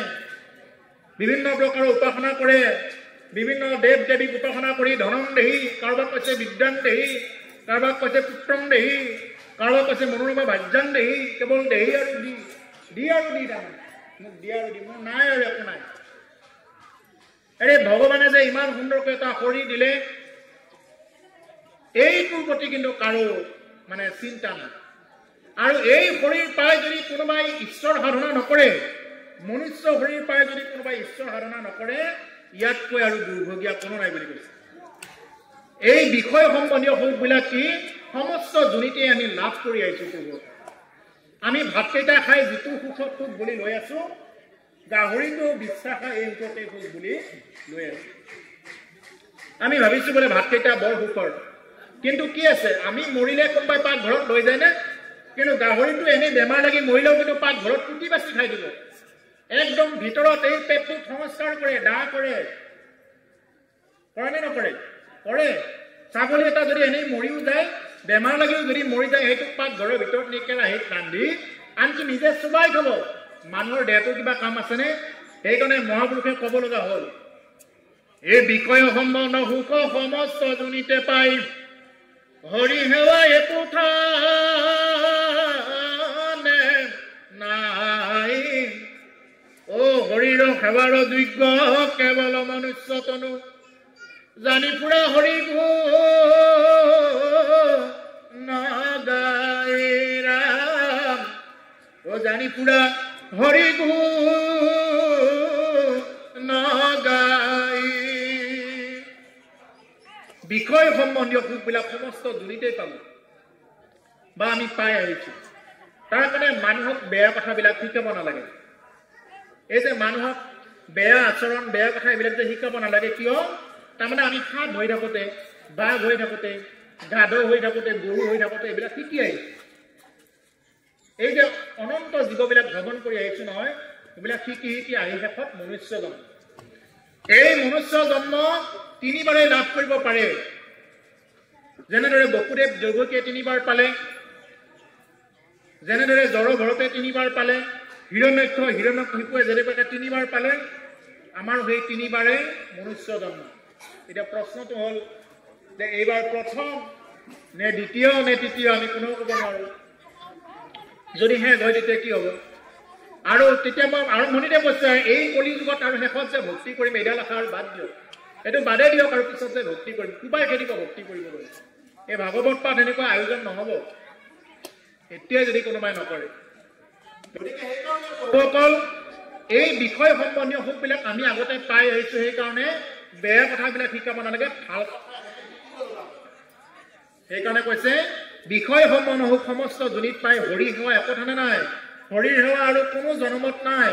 হৰিৰ সেৱাৰ যোগ্য কেৱল মনুষ্য তনু হৰিৰ সেৱাৰ যোগ্য কেৱল হ'ল এই মানুহৰ তনু বা শৰীৰ এই শৰীৰটোৱে কি যে ঈশ্বৰ সেৱা কৰাৰ কাৰণে যোগ্য আমি কৃষ্ণ বুলি ক'ব পাৰোঁ ৰাম বুলি ক'ব পাৰোঁ জানি পুৰা হৰিগুণ গাই বুলি কৈছে হেন জানি কি কৰা তুমি হৰিগুণ গাই পুৰা নাৰায়ণ নাৰায়ণ কৰা দেখা ভকতজনকেই তুমি কৃষ্ণ বুলি কোৱা কলি যুগত যদি ভকতে আপোনাক আশীৰ্বাদ দিয়ে কৃষ্ণ বুলি পেলাই সেইজন ভকতে আশীৰ্বাদ দিলে ভগৱন্ত তেওঁৰ ওপৰত সন্তুষ্ট হয় যদি ভকতকে যদি আপুনি কৃষ্ণ নকৰে ভকতজনকে যদি আপুনি মান্যতা নকৰে নেদেখাজনে আপোনাৰ ওপৰত কি সেৱা কৰিব কি দিব নেদেখাজন আপোনাৰ আগত প্ৰকট হ'লে আপুনি কি বুলি ক'ব সেইকাৰণে শাস্ত্ৰই এইটো সিদ্ধান্ত দিছে যে কি আমাৰ যিহেতু প্ৰত্যেকৰ ভিতৰতে ইয়াতে আত্মাৰূপে আমাৰ কি হৈ আছে আমি জীৱবিলাক আমি ইয়াতে অংশ হিচাপত আছোঁ চব প্ৰভু ভগৱন্তৰ অংশ আমি যিমানবিলাক ইয়াত জীৱ আছোঁ মনুষ্য আছোঁ বাকীটো বাদেই দিছোঁ বাকীটো একদম কীট পতংগ আদি কৰি সমস্তৰ ভিতৰত আছেই আৰু মানুহৰ ভিতৰতো কি হৈ আছে ভগৱন্ত পুৰুষ বিদ্যমান হৈ আছে সেইকাৰণে মানুহে কি কৰিব নোখোজে মানুহে মানে দুখী হ'ব নোখোজে কেৱল সুখটো বাঞ্ছা কৰি থাকে আৰু সুখ পাবৰ কাৰণে মানুহে কি কৰে নিচা খায় সুখ পাবৰ কাৰণে দুখ পাবৰ কাৰণে কিন্তু কোনেও নিচা নাখায় কোনোবাই নিচাটো দুখ কৰিম বুলি খায় নেকি দুখ পাবৰ কাৰণে কোনোবাই নিচা খায় নেকি এই যে জানুৱাৰীত যে খালে বিহুত যে খালে কোনোবাই খায় নেকি তেনেকৈ কষ্ট পাবৰ কাৰণে নাখায় আনন্দ পাবৰ কাৰণে খায় তাৰমানে আনন্দটো লোৱাত অকণমান ব্যতিক্ৰম হয় আনন্দ আমি আনন্দ ব্ৰহ্মৰ অংশ আমি প্ৰত্যেকে মোৰ প্ৰভু ভগৱন্ত তেওঁ দুখ কষ্ট কৰি নাথাকে মোৰ ঈশ্বৰ কি সদায় আনন্দত থাকে তেওঁ আনন্দ ব্ৰহ্ম পৰমানন্দ তেওঁৱে আমি যেহেতু অংশ সেইকাৰণে আমি কি বিচাৰোঁ সদায় আনন্দ বিচাৰোঁ সেইকাৰণে আমি কোনেও কাকো নিন্দা বা ঠাট্টা কৰিব নালাগে কোনেও কাকো মাৰি কাটি খাব নালাগে সেইকাৰণে প্ৰকৃত ভকতে মাছ মাংস কেতিয়াও খাব নালাগে যেনেদৰে বলি দিয়াটো পাপ ঘৰত টানি মাংস খোৱাটো পাপ এতিয়া কোনোবাই প্ৰশ্ন কৰিব পাৰে মোক তাৰ উত্তৰটো কৈ আছে বোলে আলহী আহিছে কোনোবাই কাটিছে কাটাটোহে মই আনি দিছোঁ এইটোও ক'ব পাৰে বোলে আলহী আহিছে আলহী আহোঁতে আমাৰ ল'ৰাটোকে মই পঠাই দিলোঁ 500 টকা এটা দি বোলে তুমি যোৱা চকৰ পৰা লৈ আহা আমি নাখাওঁ ৰান্ধিব এতিয়া প্ৰশ্নটো হ'ল প্ৰভুসকল যে যেতিয়া নেকি এজন অপৰাধীক কৰায়ত্ব কৰে আৰক্ষীয়ে বা কোনোবা CID ব্ৰাঞ্চে যেতিয়া কৰায়ত্ব কৰে তেতিয়া কি কৰিব অপৰাধীক কাৰ ঘৰত ৰাতি খাইছিলে কোনখন চিমেৰে কথা পাতিলে কোনটো লোকেশ্যনত আছে তেওঁ ৰাতি কাৰ গাড়ীত উঠিছে চব ধৰিব চব ফচি যায় বোলে আপুনি বলি দিয়া নাই আপুনি নিজে নাখায় সঁচা কথা আলহী আহোঁতে আপুনি আনিছে ফচিব সঁচা কথা ফচিব যদি বিশ্বাস নকৰে নিমি নৱহিত সংবাদত চাই ল'ব যমৰাজাৰ একখনত চাই ল'ব কপিল দেৱৰ সংবাদতো আছে যমৰাজাৰ একখন অনাৰী বাতনৰ শেষৰ ফালেও আছে কথাবিলাক ফচিব বৰ বেয়াকৈ ফচিব যিয়ে নেকি আজ্ঞা কৰিলে বোলে যোৱা বাবা লৈ আহা ব্ৰইলাৰ গ'ল বাবা যোৱা বাবাজনো খাইছিলে যিয়ে কাটিছে যিয়ে তাৰ পৰা আনি থলে যিয়ে ৰান্ধিলে যিয়ে বিলালে যিয়ে বাচন ধুলে খালে চবে ফচিল যেনেদৰে বলি দিবৰ কাৰণে যিয়ে আজ্ঞা কৰে যিয়ে বলি কাটিলে তাৰ পৰা আনি যিয়ে মাংস খালে ধুলে চব ফচিল সঁচাটো খাটাং এতিয়া কোনোবাই হয়তো মোক প্ৰশ্ন কৰিব পাৰে মই মুধা মাৰি কৈছোঁ কথাখিনি কোনোবাই প্ৰশ্ন কৰিব পাৰে বোলে তুমি ক'ৰবাত দেখিছা নেকি এইটো কথা মোক ভয় খুৱাবৰ কাৰণে ক'লা নেকি এনেকৈও ক'ব পাৰে তাৰো উত্তৰটো দিছোঁ আৰক্ষীয়ে বা আৰ্মীয়ে যেতিয়া লৈ যায় এজন অপৰাধীক মানুহৰ আগত নুকুবাই এইখন আইন নাই কিন্তু ভিতৰত যোৱা কেইজনহে গম পায় কেইবাৰ কোপ খাইছে ভিতৰত যোৱা কেইজনহে গম পায় কোপটো কেনেকুৱা পৰে এতিয়া কোনোবাই ক'ব পাৰে বোলে এইবিলাক একো নাই আমাক ভয় খুৱাবৰ কাৰণে কৈছে পৰিণাম অতি ভয়ানক গতিকে সেইকাৰণে কেতিয়াও আজ্ঞা নকৰিব অতিথি দেৱ ভৱ দেৱতাৰ তুল্য অতিথিয়ে আমাৰ ভৱ অতিথি ৰাক্ষস ভৱ নহয় ৰাক্ষসৰ নিচিনা অতিথি আমাৰ সৎকাৰৰ যোগ্য হ'ব নোৱাৰে ভকতে ডাইৰেক্ট কৈ দিব পাৰিব লাগিব বোলে ৰাক্ষসৰ নিচিনা যদি কোনোবা অতিথি আহে আমি শুশ্ৰূষা কৰিব নোৱাৰিম নহ'ব তেওঁ যদি নিজেই খাই ক'ৰ পৰা ক'ব গতিকে সেইকাৰণে ভকত হ'ব লাগিলে কি কৰিব লাগিব সমস্ত জীৱৰ প্ৰতি বিষ্ণু বুদ্ধি দেখা পাবই লাগিব তাকে কৈছে ইখস ৰূপে হৰি অৱঘতে বৈত জৈসন গগনাবি আতি হে নাৰায়ণ কাহে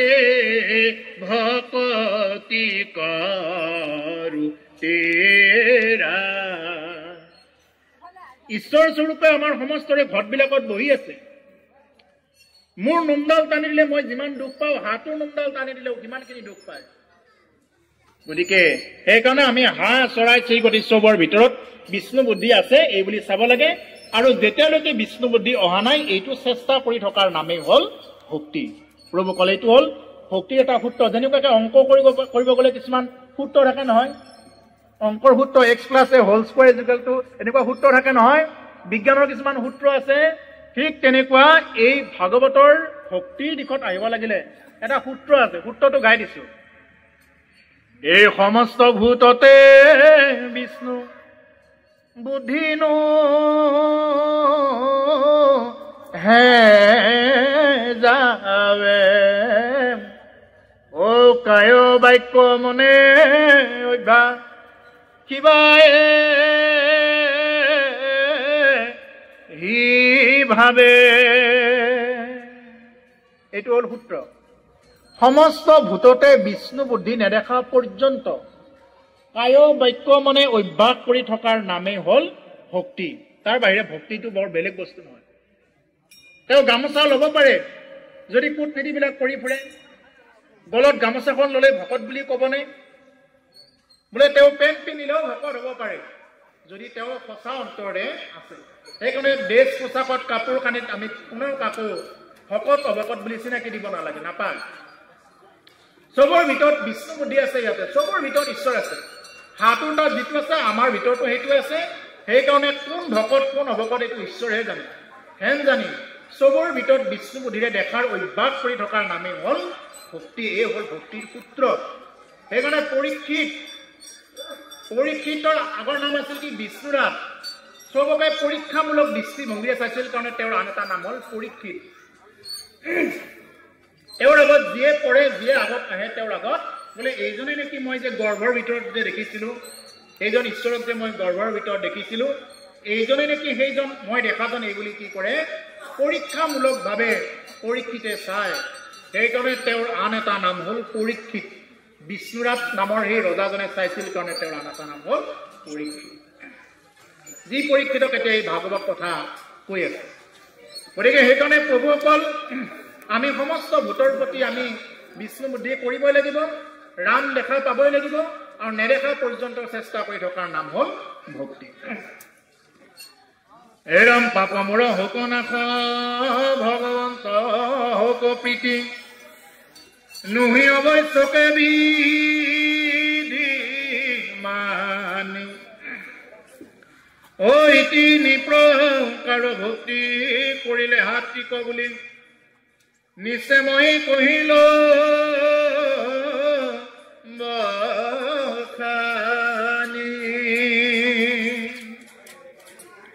আৰু একচনে কেনেদৰে ভক্তি কৰে বুলি কৈছে পাপ মোৰ হৌক নাশ ভগৱন্ত হৌক প্ৰীতি ভগৱানৰ ওচৰত বোলে বলিও নিদিয়ে একো নকৰে কিন্তু প্ৰভু মোৰ যাতে পাপবিলাক নোহোৱা হওক আৰু এই বুলি প্ৰাৰ্থনা কৰে ক'ত কি পাপ লাগি আছে এইবিলাক যাতে নোহোৱা হওক আৰু ভগৱন্তই মোকে ভাল পাওক বাকী যোনে যি কৰে কৰক মোকে ভাল পাওক আৰু প্ৰভু এই বুলি যিয়ে নেকি প্ৰাৰ্থনা কৰে নুহি অৱশ্যকে বিধি মানি অৱশ্যে তেওঁ ইমান বিধি ব্যৱস্থা ইমান নামানে কিন্তু সেইখিনি প্ৰাৰ্থনা কৰে এনেকে যদি কোনোবাই ভক্তি কৰে তেতিয়া তেওঁ কি বুলি কয় সাত্বিক ভকতি বুলি কয় এইটো হ'ল সাত্বিক ভকতি নিশ্চয় মই কহিলোঁ বখানি হে আই মই এই কথাখিনি তোমাৰ আগত কওঁ কিছুমানে পৰক মাৰিবৰ প্ৰতি ভকতি কৰে মনত সংকল্প কৰি আৰু একচামে ভক্তি কৰে কেনেদৰে ক'লে যশ ঐশ্বৰ্য চাই একচামে ভক্তি কৰে সেইটো হ'ল ৰাজসিক ভক্তি আৰু আন এটা হ'ল সাত্বিক ভকতি বোলে ভগৱন্তই মোকে ভাল পাওক মোৰ চব পাপ নাইকিয়া হওক বাকী যোনে যি কৰে কৰি থাকক হয়নে এইটো যদি ভাৱ থাকে এইটো হ'ল সাত্বিক এতিয়া কোনটো ভকতি কৰিব লাগে এতিয়ালৈ সিদ্ধান্ত দিয়া নাই এতিয়া ক'ব কথাখিনি হে ৰাম প্ৰতিমা পূজয় আৰু ভেদ ভাৱ দৰিকণ তিনিটো হ মানয়াক কয় উত্তম মধ্যম ক্ৰমে তামসাদি ভক্তি মাজে তিনি তিনি মতে ভেদ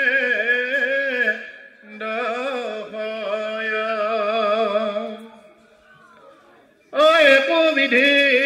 নৱ নৱ প্ৰকাৰে হৈ আছে ভেদ তাক বুজিবা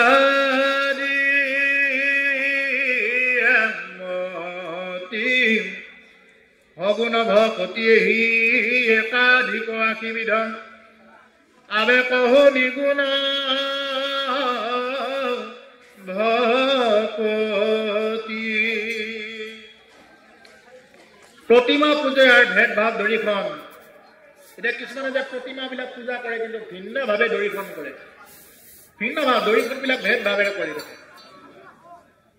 ঈশ্বৰ এজনে বুলি নাচায় ভেদ ভাৱ আৰু যদি কোনোবাই ধৰা হ'ল দুৰ্গাকে বুলিছে দুৰ্গাকে পূজক কিন্তু ভেদ ভাৱেৰে কয় তাতে গণেশকো চাই কাৰ্তিককো চাব আৰু কাবাকো চাব সেই তাৰমানে এজনীৰ ওপৰত আস্থাই নাই যাৰ একৰ ওপৰত যাৰ আস্থা নাই তাৰ ভক্তিও হোৱা নাই একম এবা দ্বিতীয়কম ব্ৰহ্মসূত্ৰ আছে একৰ বাহিৰে দ্বিতীয়জনে নাই এতিয়া এজনক পুজিব গৈ আপুনি বহুত কেইজনক চালে ভেদ ভাৱে দৰিগণ কৰিলে এতিয়া কোনজন বা সঁচা কোনজন মিছা লাগি গ'ল কেনেকৈ গতিকে সেইকাৰণে যে এনেদৰে ভক্তি কৰোঁতে কৰোঁতে তিনি প্ৰকাৰে ভেদ হয় কি হৈ যায় যে আমাৰ ভক্তি একাশীবিধ ভক্তি হৈ যায় এনেকৈ ভেদ ভাৱ মানে শাখা প্ৰশাখাবিলাক ওলাই যায় এনেকৈ সেইকাৰণে আগৰ মানুহবিলাকে কৈছিল একাশীবিধ ভক্তি এতিয়া কোনটো ল'ম এতিয়া কোনটো ল'ম এতিয়া শাস্ত্ৰই ক'ব আমি একাশীবিধ ভক্তিত আৰু মূৰ ঘমাব নালাগে এতিয়া কোনটো কৰিব দিয়ে এইটোহে আমি কৰিব লাগে সেইকাৰণে প্ৰভুৱে কয় শাস্ত্ৰত বহুতৰ মাক দেউতাকৰ কথা থাকে কাৰ মাক কোনটো এইবিলাক জানি একো কামো নহ'ব কিবা কাম হয় যদি কওক কোন কাৰ দেউতাক এইবিলাক জানিলে কাম নহ'ব প্ৰথম কথা মই প্ৰশ্ন কৰিব লাগিব যে এই ভাগৱতে মোক যি কৈছে মই মানিছোনে এক নম্বৰ কথা মোক যে শৰণ ল'ব দিছে শৰণ লৈছোনে বিশেষকৈ ভাগৱতৰ আসনত বহাটো তেওঁ শৰণ ল'বই লাগিব কম্পালচৰি যিয়ে ভাগৱতৰ পাঠ আৰু ব্যাখ্যা কৰে বাকী কথাটো বেলেগ কথা তেওঁ শৰণ ল'বই লাগিব শৰণ ল'লে নহয় ভজন আদি গ্ৰহণ কৰি তেওঁ মাছ মাংস কণী একো খাব নোৱাৰিব যদি তেওঁ ভাগৱত চাই দিনত ৰাতি যদি মাছে মঙহে খাই ফুৰিছে সেইজন লোকে ভাগৱত চালে বা আশীৰ্বাদ দিলে একো কাম নহয় সেইখন মুখেৰে আশীৰ্বাদ কিয় অভিয়াত দিলেও কাম নাহে যিখন মুখেৰে মাছ খাব যিখন মুখেৰে মাংস খাব যিখন মুখেৰে আনৰ অহিত কথাবিলাক কৈ ফুৰিব সেইখন মুখেৰে অভিয়াত কিয় আশীৰ্বাদ কিয় অভিয়াত দিলেও সেইখন মুখেৰে কামত নাহে আশীৰ্বাদ দিব লাগিলে সেইখন মুখেৰে কি কৰিব লাগিব য'তে ত'তে যিকোনো অন্ন তেওঁ খাব নোৱাৰিব এইটো বাধা আছে তেওঁ কোনোবাই খুৱাব খুজিলেও তেওঁ দায় লাগিব বাধা আছে যিয়ে নেকি ভাগৱতৰ বক্তা বাকীবিলাকৰ কথা বেলেগ আৰু যিজন নাম ধৰিয়া যিয়ে নেকি এই শৰাই আদি অৰ্পণ কৰিলে ভগৱানৰ ওচৰত তেওঁ ভজন ল'বই লাগিব ভজন নল'লে কোনো কাৰণত নহয় তেওঁ যদি নিজেই ভজনীয় নহয় তেওঁ কি বুজি পাব কি ভজন কৰিব ঈশ্বৰক কি ভজন মাৰ্গত লৈ যাব ব্যাখ্যা কৰাজনে যদি নিজেই যদি তেওঁ ভজন লোৱা নাই নিজেই শৰণ ভজন আদি লোৱা নাই নিজে যদি মুখখন চম্ভালা নাই তেওঁ আনৰ আগত কি ক'ব গতিকে এইবিলাক মানুহে ভাগৱত চাই কি কৰিব আহে তেওঁলোকে এইবিলাক কথাটো ক'ব নোৱাৰি কি কৰি থাকে বিভিন্ন প্ৰকাৰৰ কাহিনীবিলাক কয় কমেডি কৰি গুচি যায় বহুতে যায় এনেকুৱা আমাৰ লগত ইয়াৰ প্ৰধান কাৰণ হ'ল এইটো এক নম্বৰ কথা মই নিজকে প্ৰশ্ন কৰিব লাগে ভাগৱতে যি কৈছে মই মানিব পাৰিছো নে নাই পাৰো মাক দেউতাকৰ কথাবিলাক বেলেগ কথা ইয়াত ভাগৱতে কি কৈছে আপোনাক মই মানিব পাৰিছো নে নাই মই নিৰামিষ খাব পাৰিছোনে এক নম্বৰ কথা শৰণ ল'ব পাৰিছোনে ভাগৱত শুনাৰ ইচ্ছা যায়নে কৃষ্ণ বুলি কওক ৰাম বুলি কওক ইমানে সমস্ত শাস্ত্ৰৰ মূল তত্ত্ব এই কৃষ্ণ ৰাম বোলক সমস্ত শাস্ত্ৰ ভাগৱত জনা হ'ব আৰু যিমানেই বেদ আদি অধ্যয়ন নকৰক কিয় 4 বেদ 14 শাস্ত্ৰ 18 পুৰাণ নহয় আৰু ব্ৰহ্মাণ্ডৰ বাহিৰৰ পুৰাণো যদি কোনোবাই লৈ আহি ইয়াত যদি অধ্যয়ন কৰে যদি তেওঁ শৰণেই লোৱা নাই তেওঁৰ একো কামত নাই যদি শৰণেই লোৱা নাই ভজনেই লোৱা নাই একো কামত নাই আকৌ ব্ৰজাংগনা গোপীসকলে কেৱল কৃষ্ণ বুলি কৈছিলে তেওঁলোকৰ কিন্তু বেলেগ একো জ্ঞান নাই শাস্ত্ৰৰ জ্ঞান একো নাই তেওঁলোকে কেৱল কৃষ্ণতে বলিয়া মন আৰু সেইকাৰণে ব্ৰজাংগনা গোপীসকলে কৃষ্ণ কৃষ্ণ কৰিয়েই তেওঁলোকে কৃষ্ণক পাইছিলে আৰু আমাৰ দোষটো কি জানে আমি যিমান যি কৰিলেও আমি কি নকৰোঁ কৃষ্ণ বোলা শব্দ নকৰোঁ সেইকাৰণে এই সমস্ত শাস্ত্ৰৰ মূল তত্ত্বই হ'ল তুমি নাম লোৱা নাম নল'লে কিন্তু প্ৰভুসকল কোনো কাম নহ'ব এইটোৱেই ভাগৱত ভক্তিৰ আটাইতকৈ গূঢ়াৰ্থ তত্ত্ব কথা নাম ল'বই লাগিব নাম হ'ল আমাৰ জীৱনৰ পৰম ধন যেনেকুৱাকৈ আমাৰ এটা চলে এইটো ধন থাকে নহয় পিছলা ধনটো এইটোকে এটা ধন বুলি কয় আৰু এটা ধন কি আছে নাম ধন জ্ঞান ধন নলগয় নাম ধন বিনা জয় ৰঘুৰ নন্দন ৰাঘৱ জয় ৰামে জয় ৰঘুৰ নন্দন বোলে আন ধন নালাগে কি লাগে নাম ধন লাগে এই নাম ধন হ'লেহে কি কৰিব পাৰিব তেওঁৰ জীৱনত ভক্তি সাধনা কৰিব পাৰিব যদি নাম ধন উচ্চাৰণ নকৰে তেওঁৰ জীৱনত কেতিয়াও ভক্তি সাধনা কৰিব নোৱাৰে আমি ইয়াৰ পৰা নাৰায়ণপুৰত যদি যাব লগা হয় কি লাগিব গাড়ীখন লৈ যাব লাগিলেতো পইচাই লাগিব পেট্ৰল ভৰাব লাগিব কিবা এটাতো খাব লাগিব এইখিনি নাৰায়ণপুৰত আমি যাব নোৱাৰো মুছলপুৰত যাব নোৱাৰো কিবা ধন লাগিবই ধন নহলে যাব নোৱাৰো ঠিক তেনেকুৱা কথা আমাৰ ইয়াৰ পৰা এটা জীৱ যেতিয়া ভুৱ জন তপ মহ সত্য লোক অতিক্ৰম কৰি যাব লগা হ'ব তেওঁ কি ধন লাগিব নাম ধন লাগিব নাম ধন যদি নহয় তেওঁৰ জীৱনত একো কামত নাহিব তেওঁ যিমানেই ভাগৱত যিমান নাচাওক কিয় যিমানেই যি নকৰক নাম ধন লাগিবই লাগিব সেইকাৰণে কৈছে গীতাত কৈছে আৰু যত ধন দেখা খৰচিলে যায় বৃথা হাইলে দিলে সবে জুতি যায় নামৰ নাহিকে থৈ লাগে মানে বৃদ্ধি হয় ভাগ কৰিলেতো বাঢ়ি যায় চোৰে নেনে চুৰ কৰি ডকাইতে নেনে ডকাইত কৰি লুৰিয়াৰে নেনে লুৰি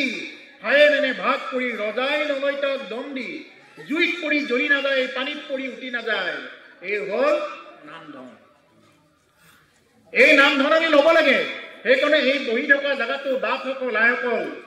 একদম কাটৰ আহ্বান কোনোবা শৰণ লৈছে নলৈছে এইটো পিছত আহিব কথাটো এতিয়া প্ৰথমতে কৃষ্ণ কৃষ্ণ ৰাম ৰাম উচ্চাৰণ কৰক এইটো উচ্চাৰণ কৰিব মনে প্ৰাণে উচ্চাৰণ কৰিব তেতিয়াহে ভকতি সিদ্ধি হ'ব নাম যদি লোৱা নাই তেওঁ যিমানেই নাজানক একো কাম নহয় নাম ল'বই লাগিব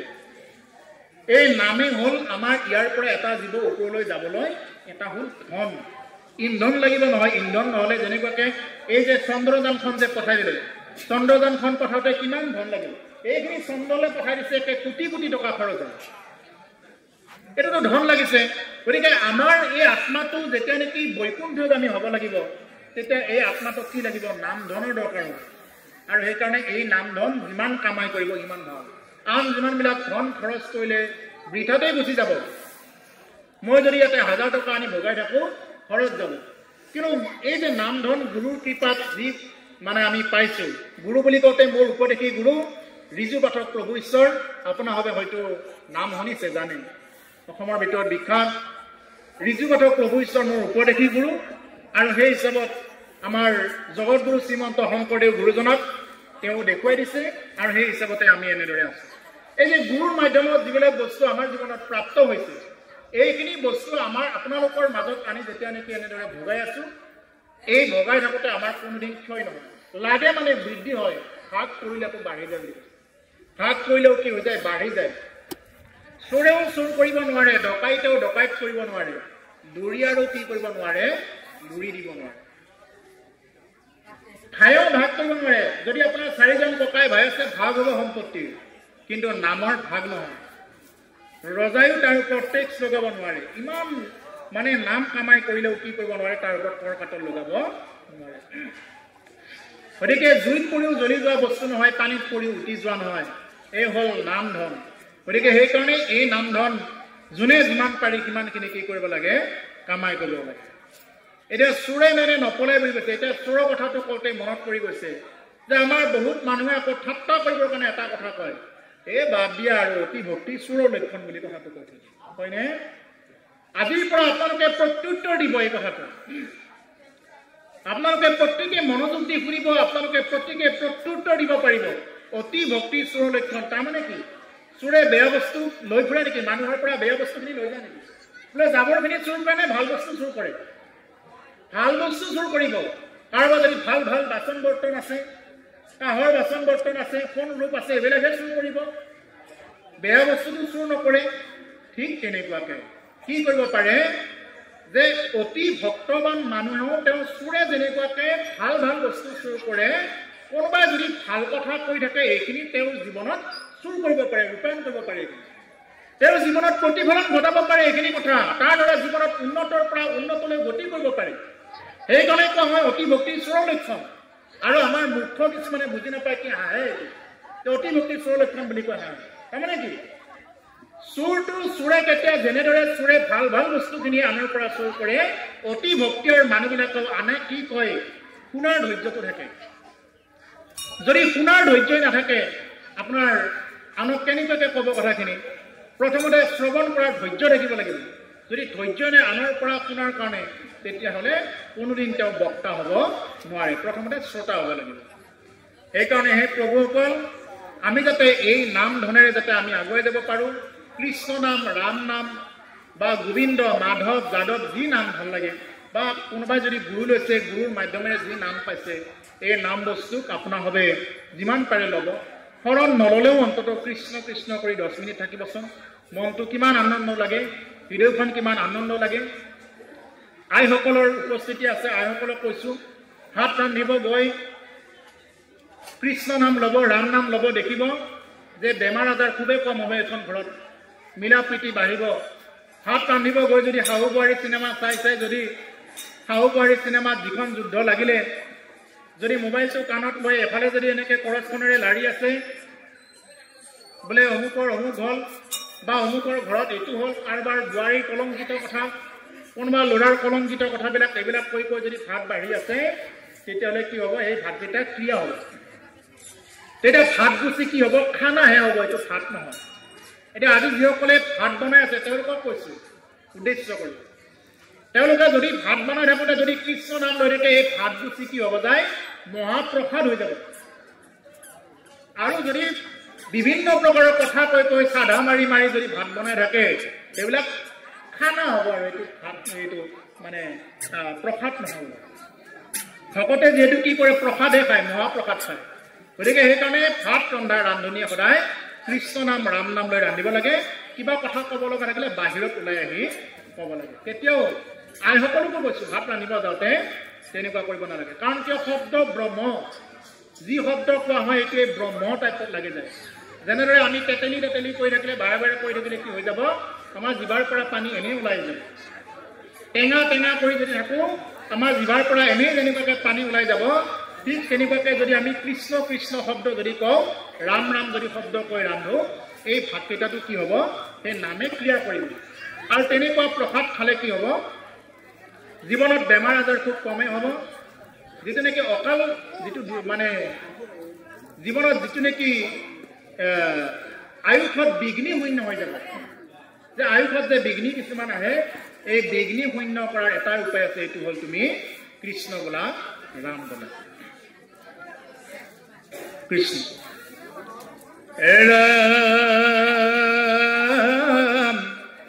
শুনিও ক সভাসদ তৃতীয় চন্ধৰ পদম বুজিও ক ভক্তিৰ নিৰ্ণয় সগুণ ভকতি যত তাংক পৰিহাৰ নিৰ্গুণত কৰিও আশ্ৰয়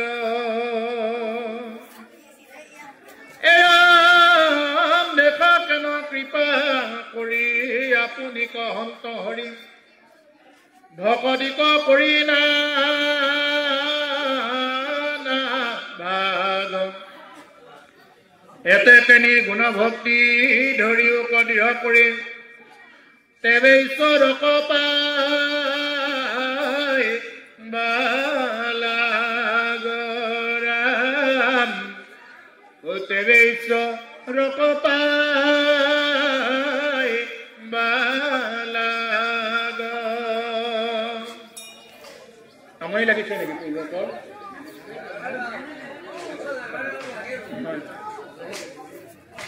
হয় মানে আমনি পালে ক'ব এৰি দিম আৰু